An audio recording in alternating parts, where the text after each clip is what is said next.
Là, de toute façon, c'est un jeu de psychologie à mort, ce marché. Encore une fois, là, tout de suite, les gens, ils sont bullish. Tu leur donnes la moindre mauvaise nouvelle, ils vont pas l'écouter. Ça n'aura aucun impact. Sauf que là, pour le moment, ça achète, ça prend des risques, ça monte, machin. Au bout d'un moment, ça va s'essouffler. On va pas prendre des 30% tous les jours éternellement. Ça va s'essouffler. Et plus ça va s'essouffler, plus les mauvaises nouvelles, les trucs comme ça vont commencer à faire écho. Donc, pour le moment, kiffez, cherchez pas à timer de machin, de trucs, juste observez ce qui se passe. Et puis, il y aura des signaux, hein. Il y a des signaux qui Non, changeront mais pas. si, Moi, si vous êtes boule et que vous êtes exposé, tant mieux. Si vous êtes boule que vous êtes exposé, préparez-vous aussi à un dip et soyez capable de le capturer. Et respectez votre biais. Si vous êtes en mode bull market, c'est la fête, etc., bah mettez des putains d'ordres d'achat sur les alts qui vous intéressent, sur les cryptos qui vous intéressent au sens global, dans les prix qui vous intéressent, dans le cas où on a un dip. Et ne subissez pas, soyez avant-gardiste, soyez dans l'anticipation et non dans la réaction. Parce que voilà, encore une question fois, quand pour vous êtes toi, dans la Picsou. réaction, vous faites arracher le cul et même moi, ça m'arrive de temps en temps, quoi. Alors, question pour toi, Picsou, parce que ça peut arriver. Et si on n'a pas de dip? Moi, j'ai écouté Picsou. Comment ça, s'il n'y a J'ai pas de voulu dip, mon dip, frérot? j'ai pas eu Genre, de dip. BTC, il va monter à 140 000 dollars et on va pas avoir un dip de 5%. Oui, bah oui, oui. Alors, 5%, 5%, ok. Mais dans la Même tête d'un 10, il y normiste, aura toujours 5%, un c'est dip de pas un... 10%. C'est juste le marché, il est ultra volatile, il y a plein de leviers, etc. Il y aura forcément des dips. C'est mécanique. La question, c'est est-ce qu'il y aura un dip après un plus 30% sur BTC ou est-ce qu'il y aura un dip maintenant? En gros, c'est ça la question. Ouais, et est-ce que tu prends ton moins 5% ou pas? Parce Comment que ça? un dip pour certains, c'est peut-être 15%, 20%.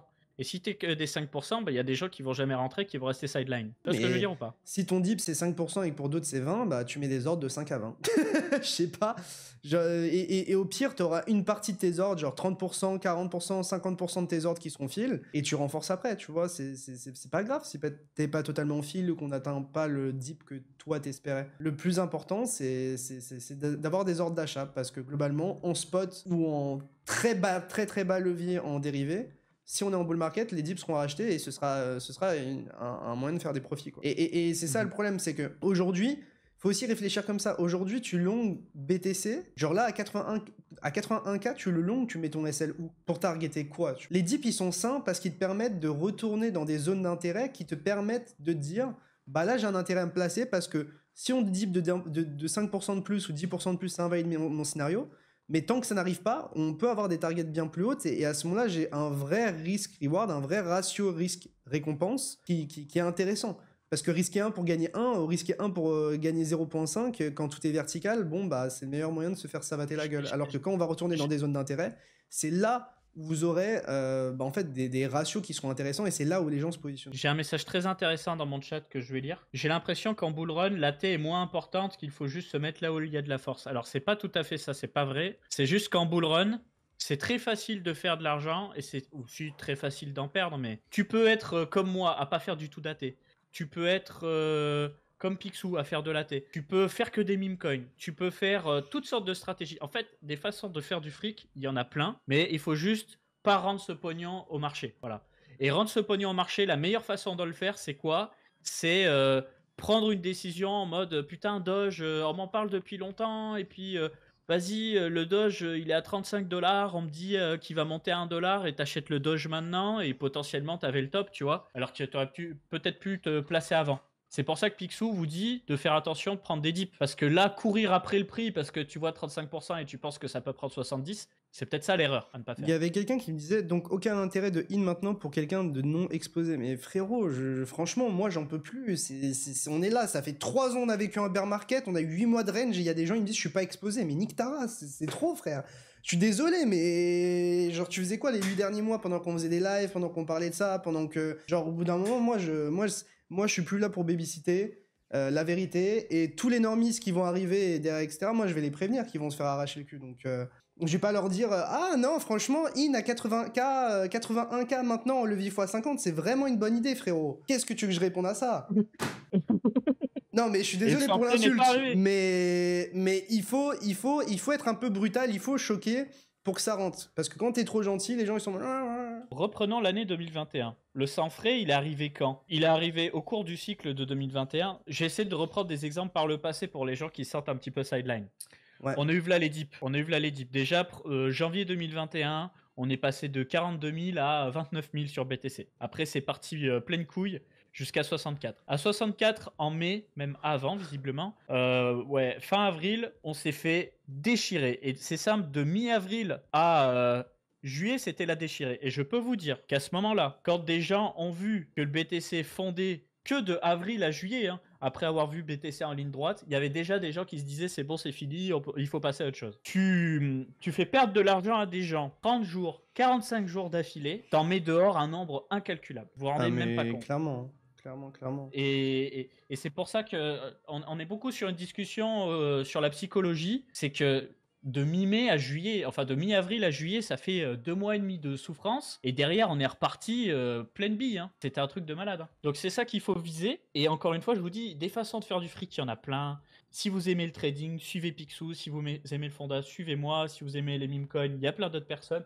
Des façons de faire du fric, il y en a plein. C'est juste que quand vous faites un profit virtuel, pour le sécuriser, il faut vendre. Et le plus dur sur ce marché, c'est de vendre en profit. Voilà. Ouais. C'est d'apprendre à vendre. Et aussi, quand vous vous faites dézinguer, parce que ça va vous arriver, hein. Là, il y a tout qui monte. Profitez-en, ça arrive pas souvent. Peut-être que vous allez avoir une grosse position sur un actif, vous allez voir tous les autres actifs partir sauf le vôtre. Là, ça va être dur. Ça va être dur parce que tous les jours, vous allez vous dire ouais, mais peut-être que demain, c'est celui-là qui va péter. En fait, par rapport à ça, en fait, ce qu'il faut comprendre, c'est soit tu vas faire un play, un investissement qui est relativement conservateur dans le sens où tu vas investir dans des large caps, donc je sais pas, BTC, Solana, ETH, BNB, où tu as la quasi-garantie que si genre tout monte, ils monteront aussi. Genre, c'est une indexation sur la market cap du marché, quoi. Si BTC fait x2, Solana fera probablement aussi x2, ETH aussi, BNB aussi. Mais ton altcoin, pas forcément en fait. Donc soit tu te dis, bah je vais moins risquer et avoir la quasi-garantie que si le marché pump, mes bags vont pump, mais je vais gagner moins. Soit tu te mets sur des trucs qui sont plus spécifiques, qui ont moins de chances de pump, mais s'ils pump, ils vont pump super fortement. Et donc, en fait, tu as ces deux choix. Soit tu vas te mettre dans des altcoins très nichés qui peuvent faire des gros multiples, mais tu sais pas si elles vont pump. Soit tu te mets dans des grosses caps où, bah, en fait, à ce moment-là, tu vas moins gagner, mais en même temps, tu vas probablement moins risquer et avoir une sorte de garantie que si le marché monte, ça montera avec. Donc après, vous pouvez être les deux à la fois. L'objectif, c'est de faire un équilibre. Tu peux être très bien 70% ou 80% dans BTC, Solana, ETH, BNB et jouer des plays, des investissements, des paris un peu plus risqués sur des capitalisations qui sont plus faibles sur les 20% qui te restent, tu vois, ou sur les 10%, ou peu importe. Ouais. Donc, il faut réfléchir à ça et surtout, c'est pas le moment de revoir nécessairement tous ces plans. Le moment d'avoir ces plans, c'était notamment en avance. À part s'il y a des changements fondamentaux, c'est pas le moment de changer de fusil d'épaule instantanément, quoi. Ouais, depuis cet été, même bien avant, tout ce qui nous arrive, on savait que tôt ou tard ça arriverait. Mais autre précision, ne sous-estimez pas à quel point votre altcoin préféré peut diviser par 2 ou par 3 de manière extrêmement rapide. Ne vous dites pas, ça y est, maintenant il y a les institutionnels, il y a BlackRock, il y a machin, il y a bidule. Non, mais dites-vous, si vous êtes dans des altcoins, elles peuvent aller à zéro, c'est aussi simple que ça. Ouais, clairement. Bon, après, je pense qu'on a vraiment de beaux jours devant nous. Il faut doser. Je pense aussi. Il faut doser. Surtout quand on regarde le mensuel sur BTC, quand on regarde le weekly, quand on regarde la capitalisation du marché crypto. Enfin, on est vraiment. La capitalisation du marché crypto va bientôt faire un ATH d'ailleurs. On en est vraiment proche. Donc, et en soi, techniquement, quand on break l'ATH de la capitalisation du marché crypto, c'est une phase verticale, ligne droite, etc. Donc, mais juste, voilà, soyez au courant de ces risques-là. Après, moi, je suis pas d'avis non plus à trop rabâcher ça parce que pour moi, les gens qui sont ici, ils ont quoi, 2, 3, 4 ans dans les pattes. À mon sens, ils se sont pris un des bear markets les plus difficiles qu'on a jamais vu en crypto, en termes de retracement et d'événements fondamentaux. Donc je pense honnêtement que vous avez été vacciné un petit peu contre ça. Mais je pense qu'il sera le moment de davantage le faire quand il y aura plus de gens qui arrivent dans le marché et qui commencent en fait, tout simplement. Voilà, ensuite on va parler des bêta plays. Alors là c'est sur mon écran, Picsou, je vais t'envoyer le lien si tu veux afficher aussi à l'écran. Je te le mets dans ton chat et je te le mets sur... Il y a Dizik qui m'a dit « Merci pour apporter du contexte, je n'ai pas réussi à in mentalement, notamment lors du pump post-élection. Cependant, je n'ai pas d'excuse de ne pas l'avoir fait. Je me suis réintéressé depuis 2 mois, il est vrai. Je vais donc essayer de choper les mèches et je ne céderai pas au FOMO même si c'est difficile. » Et t'as bien raison, il faut pas... Enfin, on n'est pas là pour te dire de FOMO, etc. Si tu veux in et avoir des bonnes entrées et pas te retrouver en difficulté ou en underwater pendant un certain moment, le mieux c'est juste de mettre des ordres plus bas sur les choses qui t'intéressent et tôt ou tard il y a un dip et tôt ou tard ça va être hit. Juste prends en compte que ça on peut monter bien plus haut avant que ça n'arrive, mais des opportunités, il y en aura, clairement. Et en soi, on parle de BTC qui fait un nouvel ATH, mais ETH est très loin de son ATH, Solana n'a pas encore fait son ATH, il y a plein d'alts qui sont encore horizontales, des opportunités, il en manque pas. C'est pour ça que, voilà, genre juste, les gars, chill vraiment, Ouais. chill. Alors, plusieurs choses qui peuvent vous être utiles. Déjà, je parlais tout à l'heure avec un collègue, il se reconnaîtra sur WhatsApp.